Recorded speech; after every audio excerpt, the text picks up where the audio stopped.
बिस्मिल्लाहिर्रहमानिर्रहीम। अस्सलाम वालेकुम नाज़रीन, मैं हूं मोहम्मद उस्मान मुगल और आप देख रहे हैं मेरा डिजिटल प्लेटफॉर्म। देखने का बहुत शुक्रिया। उम्मीद है खैर वाफियत से होंगे।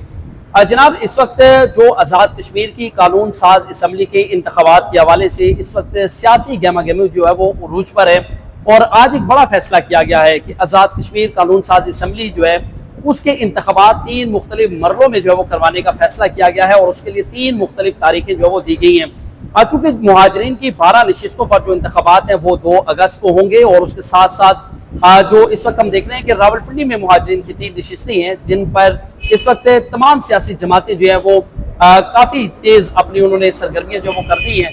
लेकिन इस वक्त आज हम बात करेंगे, हमारे साथ जो है वो रावलपिंडी से जो कानून साज असम्बली के जो रुकन थे, साबिक वजीर थे, उनका नाम था अब्दुल इस्लाम भट्ट। उनके जो फर्जंद है राशिद इस्लाम भट्ट साहब वो हमारे साथ मौजूद है, उनसे हम बात करेंगे। भट्ट साहब बहुत शुक्रिया। बताइएगा कि इस वक्त सियासी सरगर्मियाँ बहुत तेज़ हैं, तमाम पॉलिटिकल पार्टीज जो है वो इस वक्त जल्द से जुलूस कर रही हैं, कोशिश ये की जा रही है कि वोटर्स जो है उनको कायल किया जा सके। आप बताएं, आपने अब तक क्या कुछ जलसे के जुलूस किए, किस तरह कायल कर रहे हैं वोटर्स को? बिस्मिल्लाहिर्रहमानिर्रहीम। सुनने वाले को तमाम नाज़रीन को मेरा सलाम। बहुत बहुत शुक्रिया जनाब आपका भी कि आपने टाइम निकाला। असल में बात यह है कि टाइम बहुत नज़दीक है। हम लोगों को टाइम बहुत शॉर्ट मिला, 1 माह के तकरीबन, 1.25 माह के करीब हम लोगों को टाइम मिला।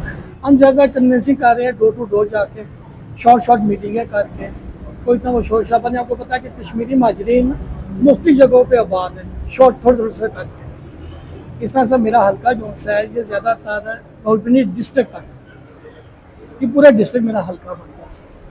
तो हम कोशिश ये करते हैं कि हम अपने कश्मीरी माजरीन वोटरों को मिलें, हम वोटरों तक रसाई हासिल करें ताकि हम उनकी बात सुन सकें और अपनी बात उन तक पहुँचा सकें। अच्छा, मुझे बताइएगा कि जिस तरह हम देखते हैं कि जिस तरह वक्त करीब आता है तो जो उम्मीदवार हैं उन पर भी काफ़ी ज़्यादा पाबंदियाँ भी लगती हैं और इस वक्त जो रावलपिंडी की सिचुएशन है, बड़े जलसे जुलूस करने पर भी पाबंदी है, साउंड सिस्टम के इस्तेमाल पर भी पाबंदी है। तो अपनी मुहिम किस तरह आप चला रहे हैं रावलपिंडी के अंदर? नहीं, ऐसी खास कोई पाबंदी नहीं है। आप जलसे जुलूस भी जलसा कर सकते हैं, जुलूस कर सकते हैं। ये है कि सड़कों चौराहे ममनू है, बंद करने के लिए मना किया गया। आप होटल्स पे कर सकते हैं, कोई ऐसी जगह पे कर सकते हैं, ऐसे प्लेस पे जगह कर सकते हैं जहाँ पे ट्रैफिक की आमदोरफ्त ना हो। तो ऐसी तो कोई हुकूमत ने पाबंदी नहीं लगाई, ना इलेक्शन कमीशन ने पाबंदी लगाई है। जलसे जुलूस कर सकते हैं आप। कॉर्नर ज़्यादातर हम लोगों की जलसे जुलूसों की बदौलत हम लोग शॉर्ट कॉर्नर मीटिंग्स करते हैं, जिसका हमें बेनिफिट जो होता है कि उसमें वो तमाम वोटर मौजूद हो जाते हैं, तमाम वोटर्स आ जाते हैं, तो जलसे जुलूस करने की ज़रूरत नहीं पेश आती। अच्छा, मुझे बताइएगा कि जब आप सियासत में आते हैं तो आपका एक मोटिव होता है, आप एक स्लोगन लेके चल रही होती हैं और पीपल्स पार्टी ने माजी में भी बड़ी कुर्बानियाँ दी हैं, उन कुर्बानियों को आज भी लोग याद रखते हैं।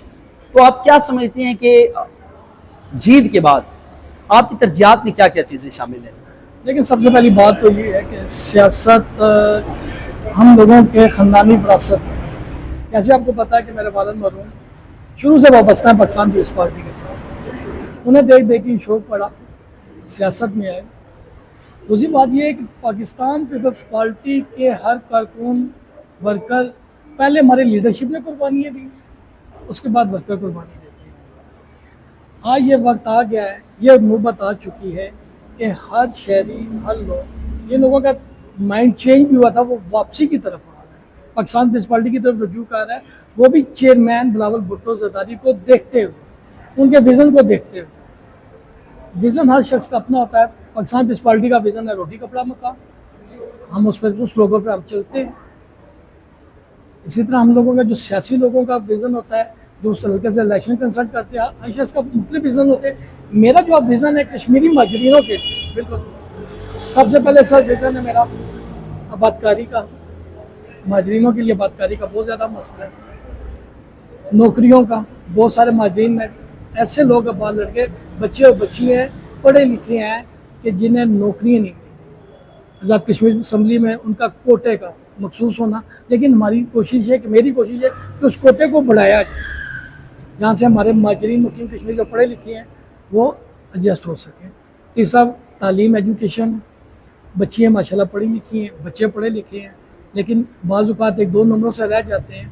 उस कोटे में कमी करवाना आज़ाद कश्मीर की यूनिवर्सिटियों में। तीसरा मसला है पानी का। پانی کے نظام کو بہتر بنانا. ہر پانی تو مین ضرورت ہے ہر شخص. اب دیکھیں جو ہم لوگوں کی کشمیری کمیونٹی ہے, شاید میرا خیال ہے آپ لوگوں نے وزٹ نہیں کیا, کہ ہم لوگوں کی جو کشمیری کمیونٹی ہے نا وہ چھوٹی چھوٹی جگہوں پہ آباد ہے. اور یقین مانیں کہ جن جگہوں پہ وہ آباد ہے, اگر آپ ان جگہوں کے ایک دفعہ جا کے دیکھ لیں تو آپ سوچیں کہ یار یہ 1947 کے مہاجر ہیں, ان لوگوں کے ساتھ ان لوگوں نے کیا ظلم و زیادتی کی, جو ان کے ساتھ جو حالات ہوئے, اور سٹنگ گورنمنٹ نے جو ان کے ساتھ کیا کہ ان لوگوں کو بے گھر کیا گیا. یہ دمدمہ مندر دیکھ لیں, اپنا پگواڑی والا علاقہ دیکھ لیں, بہت ساری ایسی جگہ ہیں جہاں مری دیکھیں, خاص طور پہ مری کو دیکھیں کہ مری میں ایک کمرے میں 2 افراد, 3 افراد, 4 افراد, اور بعض جگہ پہ تو پوری فیملی آباد ہے 2 کمروں میں. تو یہ میرا ویژن ہے کہ ان لوگوں کو ان کے حقوق ملنے چاہیے. اب بہت توڑ ہے, ہم مہاجرین 1947 کے مہاجرین پس گئے. فراش ٹاؤن دیکھ لیں سر, آج علی پور فراش ٹاؤن, وہاں پہ لوگوں نے کیا کیا. اچھا, ان کی آباد کاریوں کے لیے آپ نے یہ اقدامات تو کرنے ہیں انشاءاللہ. آپ کیا سمجھتے ہیں کہ جیتنے کے بعد قانون ساز اسمبلی میں سب سے اہم بل کون سا ہوگا؟ کشمیری مہاجرین کی اگر میں بات کروں, اگر میں کشمیری مہاجرین کو ریپرزینٹ کرتا ہوں تو میں سب سے پہلے بات کاری کا بل, فرسٹ پرائیورٹی میری بات کاری کی ہوگی. میں اس کے لیے آواز بھی اٹھاؤں گا, اور مجھے جہاں تک جانا پڑا انشاءاللہ تعالیٰ. تو مجھے یہ بتائیے گا کہ آپ کا جو حلقہ ہے ووٹرز کی تعداد کتنی ہے, اور کیا سمجھتے ہیں کہ کس طرح آپ قائل کریں گے ووٹرز کو کہ وہ آئیں, نکلیں باہر اور پاکستان پیپلز پارٹی کو ووٹ کریں؟ اب ووٹرز کو قائل کرنے کی ضرورت نہیں ہے, ووٹر سمجھدار ہو چکے ہیں. ووٹر لوگوں کے جھوٹے دعووں میں, جھوٹی باتوں میں آ کے تھک چکا ہے. وہ کھوکھلے نعروں سے, کھوکھلی باتوں سے تنگ آ چکا ہے. ووٹر پڑھا لکھا بھی ہو گیا اور سمجھدار بھی, اسے پتہ ہے میرا تحفظ کہاں پہ, مجھے تحفظ کہاں سے ملے گا. تو مجھے یہ بتائیں کہ ظاہر بات ہے والد بھی آپ کے قانون ساز اسمبلی کے ممبر تھے, تو آپ نے بوجھ سنبھالا ہوگا, تو آپ نے سیاست دیکھی ہوگی, اور کیونکہ بہت سینئر ممبر تھے آپ کے والد مرحوم, تو کیا سمجھتے ہیں کہ اس وقت کی سیاست اور آج کی سیاست میں کتنا فرق ہے؟ اس وقت کی سیاست اور آج کی سیاست میں بہت فرق ہے. اب سیاست فاسٹ ہو گیا, جیسے سوشل میڈیا فاسٹ ہو گیا, ہر چیز فاسٹ ہوگی. آج کی پولیٹکس بھی فاسٹ ہو چکی ہے. وہ جو سیاست تھی وہ ایک بھائی چارے میں تھی. آج کل کی جو سیاست ہے وہ سوشل میڈیا میں, اس کا آپ لوگ سمجھتے ہیں کہ یہ سوشل میڈیا ایک اچھا پلیٹ فارم ہے اگر اسے یوز کیا جائے نیگیٹیولی پازیٹیو کے لیے, پولیٹکس کے لیے. یہ بہت اچھا پلیٹ فارم ہے میری نظر میں, میری سوچ میں. جو پرانے وقت کے لوگ تھے وہ پرانی سیاستیں کرتے تھے, خاندان برادری جرگے والا تھا سسٹم, لیکن انفارچونیٹلی ایک گورنمنٹ آئی, اس گورنمنٹ نے سارا سسٹم کو تہس نہس کر دیا. اس کے اثرات ہم ابھی دیکھ رہے ہیں, لیکن آنے والے وقت میں شاید مزید اور دیکھیں. تو مجھے یہ بتائیے گا کتنی, کیونکہ جب سے پاکستان بنے صاف شفاف انتخابات کبھی بھی نہیں ہوئے. ہر دفعہ ہم دیکھتے ہیں کہ انتخابات ہوتے ہیں اور انتخابات کے اوپر ووٹرز ہی تفاوضات کے اظہار کرتے ہیں. کتنے پر امید ہیں کہ یہ قانون ساز اسمبلی کے جو انتخابات 3 مختلف مرحلوں میں ہونے جا رہے ہیں یہ صاف شفاف ہوں گے؟ دیکھیں بات سنیں, صاف شفاف کی جہاں تک بات کی جائے, میں نے آپ کو پہلے بتایا نا کہ سوشل میڈیا یا پرنٹ میڈیا یا الیکٹرانک میڈیا یہ اتنا فاسٹ ہو چکا ہے, یہ چھوٹی چھوٹی بات کو بھی کیچ کرتا ہے, اور میرے خیال ہے کوئی چیز چھپائی نہیں جا سکتی. اگر یہ فالو کریں گے, آج گلگت بلتستان میں دیکھ الیکشن صاف شفاف ہوئے ہیں, تھوڑا بہت اثر چلتا ہے, خیر کوئی بات نہیں. اس کا اس میں مین اہم رول کس کا تھا؟ الیکٹرانک میڈیا اور پرنٹ میڈیا کا, جس کا فائدہ حاصل ہوا عوام کو. عوام نے اپنی ووٹ کاسٹ کی حق رائے دی. انشاءاللہ آزاد کشمیر میں بھی ایسا ہی ہوگا, لوگ اپنا حق رائے دی استعمال کریں گے, کھلے دل سے استعمال کریں گے, ووٹ کاسٹ کریں گے. آپ اسے الیکٹرانک میڈیا سے لوگوں کو دکھائیں گے, نظر آئے گا اس کا. ویسے پاکستان پیپلز پارٹی کے چیئرمین نے دیکھا بات کی ہے, انہوں نے آپ تو پرنٹ میڈیا سے الیکٹرانک میڈیا سے ہے, آپ نے دیکھا ہوگا کہ انہوں نے ہمیشہ کشمیریوں کے حقوق کے تحفظ کی بات کی ہے. اور مجھے نہیں لگتا کہ ہمارے چیئرمین کو اس کی بدولت ووٹ نہ ملے, بالکل ووٹ نہیں ملے. انہوں نے ہر پلیٹ فارم پہ کشمیریوں کے حقوق کی بات کی, دھرنے میں ان کے حقوق کی بات کی, مہاجرین کے حقوق کی بات کی. انہوں نے یہاں تک فلور اپنا پاکستان کی اسمبلی کے فلور پہ بھی کھڑے ہو کے انہوں نے کہا کہ ان کا کوٹا ان اسمبلیوں میں بھی ہونا چاہیے.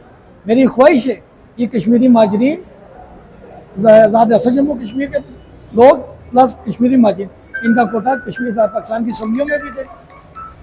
अच्छा मुझे बताएं कि माजी करीब में हम देखते रहे हैं उम्मीदवार जो है वो वोटर्स को कायल करने के लिए मोटर बाइक्स भी देते थे, टैंकियाँ भी फुल करवाई जाती थी, कैश भी दी जाती थी, बयानियों पे उनको बुलाया जाता था, वादे लिए जाते थे, दावे किए जाते थे। आप क्या कर रहे हैं? नहीं, ऐसा कोई नहीं है। असल में मैं कहूँ तो ये मेरे वाला साहब का एक वो गुलदस्ता है, ये जो कश्मीरी कम्युनिटी उन्होंने वो गुलदस्ता बना के रखा है। उन्होंने इसमें भाईचारा, मोहब्बत, खलूस सबके साथ मेरा तारुफ कराना, इंट्रोडक्शन कराना। आप उनकी तारीफ, उनकी हिस्ट्री के बारे में आप लोग जानते हैं तो उसके पस पर्दा जब वही याद थे तो उनका तरीकाकार क्या था कि मुझे उसके बदौलत मिली। अल्लाह का शुक्र है मेरे पास ऐसे कोई अफराद, कोई लोग नहीं है कि जो इस किस्म की डिमांड कर सके। उन्होंने मुझे खलूस दिया, प्यार दी, मोहब्बत दी और कहा कि आप आगे बढ़े, हम आपका साथ देंगे। अच्छा एक दावा हुआ है अभी चंद घंटे पहले ही कि मैं अपने भाई से रिक्वेस्ट करूंगा कि वो मुझे वजीर आजम बना दे, तो क्या आपको लगता है कि बंद दरवाजे अब दोबारा खुलने लगे हैं? कोई सिग्नल मिल रहा है आपको? मैं इस बारे में कुछ नहीं कह सकता, और मैंने ये बात सुनी नहीं तो मैं इसमें तबसरा भी नहीं। मैं बता देता हूँ, नवाज शरीफ ने कहा कि इस दफा अगर हमें यहाँ से कामयाबी मिलती है मैं शहबाज शरीफ से रिक्वेस्ट करूंगा मुझे यहाँ पे वजीर आजम बना दे। बस उसे कहते मैं पाकिस्तान की शरीयत खत्म कर दे तो कश्मीर की शरीयत ले लो तो इलेक्शन लड़ ले, सर हमें क्या इतराज़ है। बहुत शुक्रिया जी।